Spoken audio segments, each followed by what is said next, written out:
कृष्ण भगवान की जय। मोर मुकुट बंसी वाले की जय।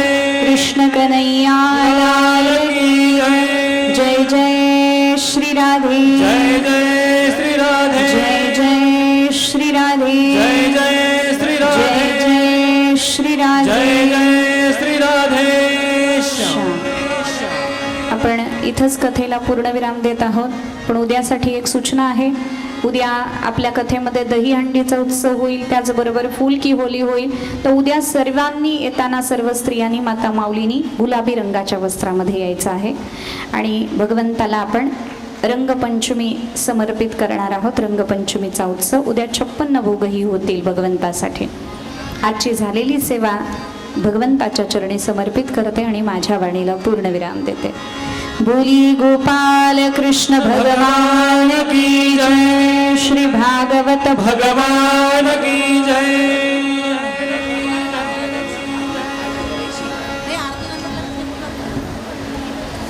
या भागवत कथेच्या ज्ञान यज्ञ सोहळ्यात सहभागी होतो आहे त्या अनुराधा दिदींना आज वाढदिवसाच्या आपल्याला खूप शुभेच्छा द्यायच्या आहे. सर्वांनी एकदा बधाई हो म्हणायचं. कारण अतिशय निर्मळ रसाळ असं एक चिंतन आणि त्यामागे सांगण्यामागे जीवनाचं सार इतकं मनोभावे त्या उलगडून सांगतात की आपल्याला ह्या 3 तासात स्थळ काळ वेळ सगळ्याचा विसर पडतो. अशा दिदींचा आज प्रकट दिन आहे. या निमित्ताने आपण एक छोटीशी तुला करणार आहोत. भगवंताला आणि भगवंताच्या अशा प्रेषिताला आपण काय देणार, पण जे त्याने दिले त्यालाच ते समर्पण करायचं आहे. म्हणून आपणा सर्वांना अशी विनंती आहे. दिदींचं म्हणणं आहे की हे व्यासपीठ आहे, या व्यासपीठावर एकदा त्या भूमिकेत शिरल्यानंतर तिथून पाय उतार होता येत नाही त्याची व्यवस्थित सांगता झाल्याशिवाय. म्हणून आरती झाल्यानंतर सुद्धा आपणा सर्वांना माझी मनापासून विनंती आहे, आमच्या अमृतकर परिवारातर्फे, आमच्या मास्तर काकांच्या वतीने, त्यांच्या परिवारातर्फे, की आपण आरती झाल्यानंतर सुद्धा इथंच थांबायचं आहे. आपण दिदींचं तुलादान करणार आहोत. त्यानिमित्त प्रत्येकाला एक गुळाची भेली प्रसादाच्या रूपात मिळणार आहे आणि तो प्रसाद आपण प्रत्येकाने ग्रहण करून घरी जायचं आहे. आणि म्हणून आपणास विनंती आहे की भागवताची आरती झाल्यानंतर दिदी ते अधिष्ठान सोडतील आणि नंतरच त्यांची तुलादान करता येईल. म्हणून आरती झाल्यावर आपण सर्वांनी इथंच थांबावायचं आहे. आरतीसाठी ज्यांना सांगितलंय त्यांनी कृपया पुढे यायचं आहे.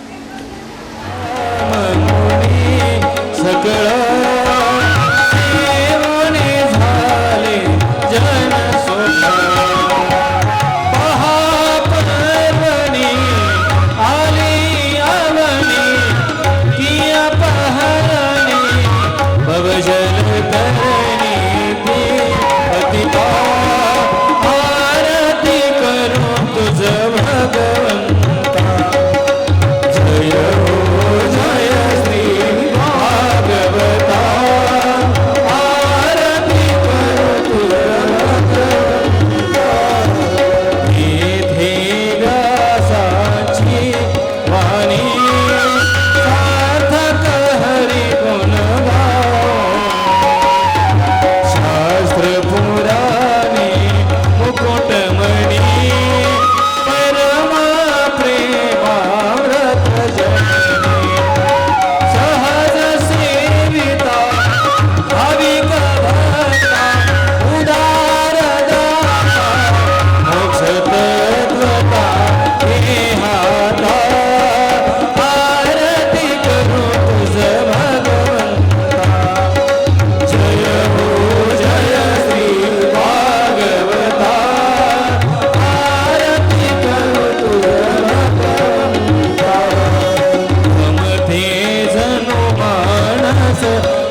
नारायण कृष्ण दामोदरं वासुदेवं सुन्दरं माधवं गोपिकावल्लभं जानकी नायकं हरे राम राम राम हरे हरे कृष्ण हरे राम राम राम हरे हरे कृष्ण बोलिए गोपाल कृष्ण भगवान की जय श्रीमद् भागवत भगवान की जय।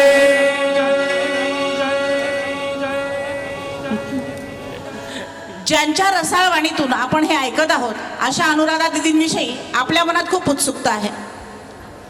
एक भगवंताचं प्रेषित, भगवंताचे दूत म्हणूनच त्या आज आपल्या समोर ह्या भागवत कथेचा आपल्याला आनंद देत आहे.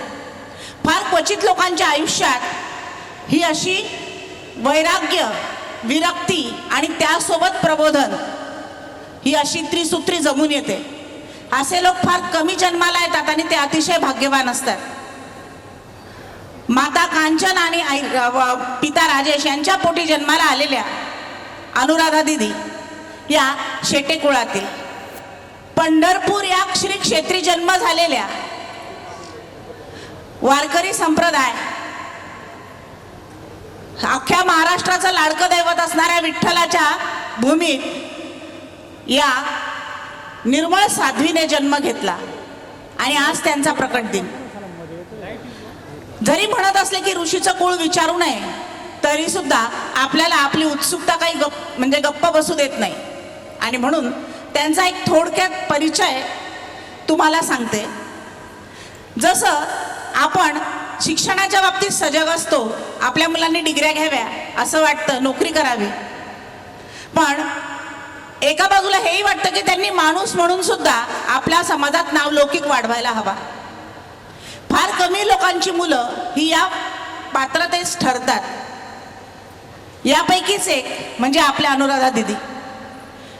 जर लौकिकार्थाने पाहिलं तर आपल्या एकूणच पदवीच्या बाबतीत त्या BCom झालेल्या आहेत, म्हणजे पदवीधर त्या आहेत.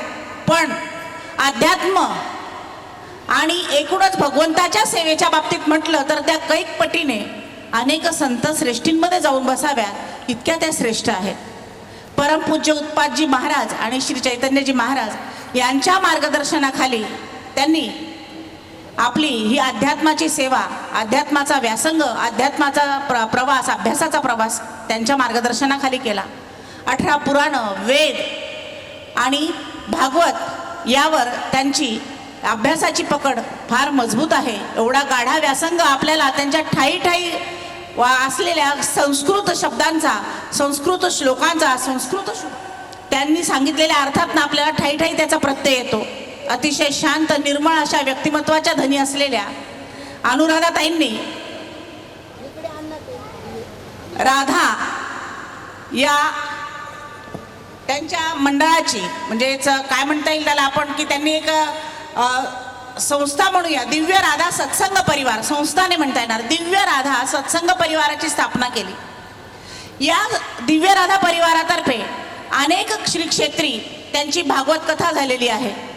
त्यामध्ये रामेश्वर, मागेच त्यांनी उल्लेख केला, केरळला इथे, तिरुपती, अयोध्या अशा अनेक ठिकाणी त्यांच्या कथा संपन्न झालेल्या आहेत. आणि नुसत्या कथा सांगूनच त्या थांबत नाही, समाजामध्ये सजग प्रबोधन व्हायला हवं यासाठी त्या प्रयत्नशील आहेत. वस्त्रदान करणं, अन्नदान करणं, रुग्णांना काय पुरवता येईल अशा त्या वेगवेगळ्या सेवांमधनं त्या सतत कार्यरत असतात. म्हणजे केवळ कथा सांगूनच नाही तर लोकांमध्ये खरोखरच प्रबोधन व्हावं आणि ते कृतीतनं दिसावं यासाठी त्या स्वतः प्रयत्नशील असतात. आणि अशी व्यक्तिमत्व जी फक्त बोले तैसा चाले त्याची वंदावी पाऊले असं संतांनी सांगितलंय. आणि खरोखरच दिदी म्हणजे बोले तैसा चाले त्याची वंदावी पाऊले अशी त्यांची चरणांची धूळ आपण घ्यावी, इतकं त्यांचं कार्य महान आहे. बाबा बोरकरांनी म्हटलंय, देखणी ती पाऊले जी वाळवंटी चालती, देखणी ती पाऊले जी वाळवंटी चालती, ध्यास पंथातुनी स्वस्ती पद्मे रेखिती. असं स्वस्तिकाचं पद्म, स्वस्तिकाचे पाय त्यांच्या कार्यातून उमटत जात आहेत. आपल्यासारख्यांना सुद्धा रोजच्या जीवनात भागवत धर्म कसा आचरणात आणावा हे वेळोवेळी त्या सांगत असतात. आजची आपण प्रत्येकाने घेतलेली एक शिकवण आहे की 4 भिंतींच्या आतच आपले वाद असायला हवे. इतकं बारीक सारीक गोष्टींचं प्रबोधन. भागवत का ऐकलं पाहिजे? गेल्या वर्षी दिदींनी सांगितलं होतं की भागवत का ऐकलं पाहिजे. केवळ कृष्ण अवतार, राम अवतार, विष्णूचा अवतार किंवा इतर गोष्टींसाठी नाही, तर भागवत आपल्याला जीवनात जगण्याची चतुसूत्री देतं. शांतता, निरामयता, भगवंताची ओढ आणि संसारातली आपली कर्तव्य पार पाडण्यासाठी आपल्याला लागणारं आत्मिक बळ, ह्या सगळ्या गोष्टी आपल्याला भागवतातनं मिळत असतात. म्हणून भागवत ऐकलं पाहिजे. आणि तोच प्रयत्न त्यांचा आहे. म्हणून सलग दुसऱ्या वर्षी सुद्धा त्यांनी आपल्या चाळीसगावला येण्याचं स्वीकारलं. आणि आज दुग्ध शर्करा योग आहे, आज दिदींचा वाढदिवस आहे. त्यानिमित्ताने आपण त्यांची शर्करा तुला, त्यात म्हणजेच आपण आज गुळाच्या भेलींनी त्यांची तुला करणार आहोत आणि प्रत्येकाला तो प्रसाद आपण देणार आहोत. मी दिदींना विनंती करते की सगळ्यांना प्रसाद हा प्रवेशद्वारावर मिळेल, त्यामुळे इकडं गर्दी करण्याचं कारण नाही. आधी दिदींना औक्षण करूया आणि त्यानंतर दिदींना तुला दान करून आपण त्यांचा सन्मान करणार आहोत. तू घडविता मी तर घटना.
गुळाची तुला केलेली आहे. आपल्या चाळीसगावकरांसाठी आजचा हा क्षण खरोखर खूप भाग्याचा आहे. आपल्यासाठी हा दुग्ध शर्करा योग आलेला आहे. आपण सगळ्यांनी दीदीच्या सन्मानार्थ टाळ्या वाजवून त्यांना जोरदार शुभेच्छा आपल्या चाळीसगावकरांच्या वतीने द्यायच्या आहेत. कस्तुरी तिलकम ललाट पटले वक्षस्थले कौस्तुभम नासाग्रे नवमौक्तिकम करतले वेणुकरे कंकणम सर्वांगे हरिचंदनम सुललितम कंठी च मुक्तावली गोपश्री परिवेष्टितो विजयते गोपाल चूडामणि चिंतामणी. एकदा जोरदार आवाज द्यायचा आहे. गोपाल कृष्ण भगवान की जय. दीदी, सुदिनम सुदिनम जन्मदिनम तव भवतु मंगलम जन्मदिनम. चिरंजीव कुरु कीर्तिवर्धनम, चिरंजीव कुरु पुण्यवर्धनम. विजयी भवतु सर्वत्र सदा, जगती भवतु तव सुयशगानम. सुदिनम सुदिनम तव जन्मदिनम, भवतु मंगलम तव जन्मदिनम. हॅपी बर्थडेच्या काळामध्ये ह्याही आपल्या मोजक्या शुभेच्छा दीदींसाठी. कारण आपली संस्कृती तेजाने उजळते, आपण मेणबत्त्या विझवत नाही, दिव्याने दिवा लावणारी संस्कृती आहे. त्यामुळेच औक्षणाचं महत्व आपल्याकडे खूप आहे. तुलादान संपन्न झालाय दीदी. तुम्हाला पुढील तुमच्या या कार्यासाठी आम्हा चाळीसगावकरांतर्फे भरपूर शुभेच्छा. अशीच अविरत सेवा भागवत धर्माची तुमच्याकडून उत्तरोत्तर घडत जाओ. मंडळी, कुणीही प्रसाद घेतल्याशिवाय सभा मंडप सोडू नये. सगळ्यांना प्रवेशद्वारावर प्रसाद वाटपाची व्यवस्था केलेली आहे. प्रत्येकाने आपल्याला मिळणारा गुळाच्या भेलीचा प्रसाद घेऊनच घरी जायचं आहे.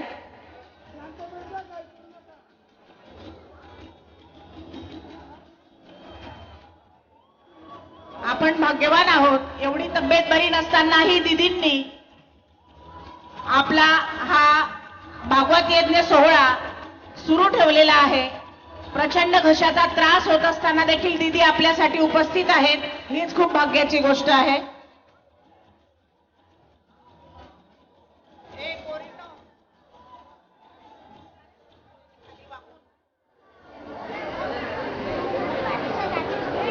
इतर वस्त्र घालून यायची आहेत.